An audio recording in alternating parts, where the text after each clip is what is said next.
What is the greatest "fuck it, I'll do it myself" in history?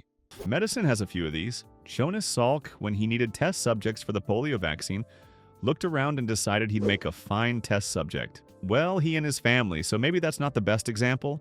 The best example, after all, is Werner Forssmann. The year is 1929, and the conventional wisdom among the medical community is that sticking things into your heart will kill you. Which, as far as wacky things people once believed goes, is really a reasonable thing to assume. When people are shot through the heart, for instance, and not in the metaphoric way that gives love a bad name, they tend to die. Now, if you could pierce the heart, you'd be able to deliver medicine that way to people that otherwise couldn't take it intravenously. Years later, what happens next is instrumental to doctors Clarence Dennis and Richard Varco in 1950 developing cardiac bypass, and 2 years after that, in 1952, Dr. F. John Lewis performing the world's first open heart surgery. Werner, of course, didn't have quite that much prescience, but even being able to inject dyes into people's hearts and then x-ray them, an idea. Subscribe to the channel so you don't miss new videos.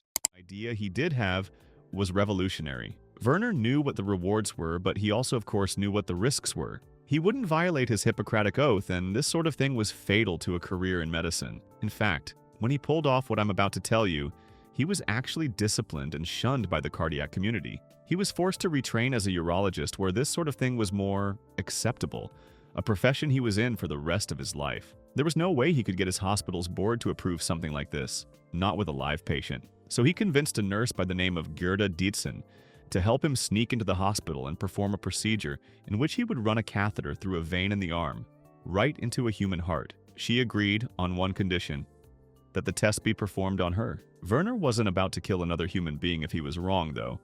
After she sat down in a chair and he'd tied her arm down to prep for the operation, he quickly ran into a back room while she was restrained, ran the catheter into his own arm all the way down into his own heart, and snapped an X-ray photo to prove that the catheter had made it all the way in. And that's why we have heart surgery. Only legends make it to the end.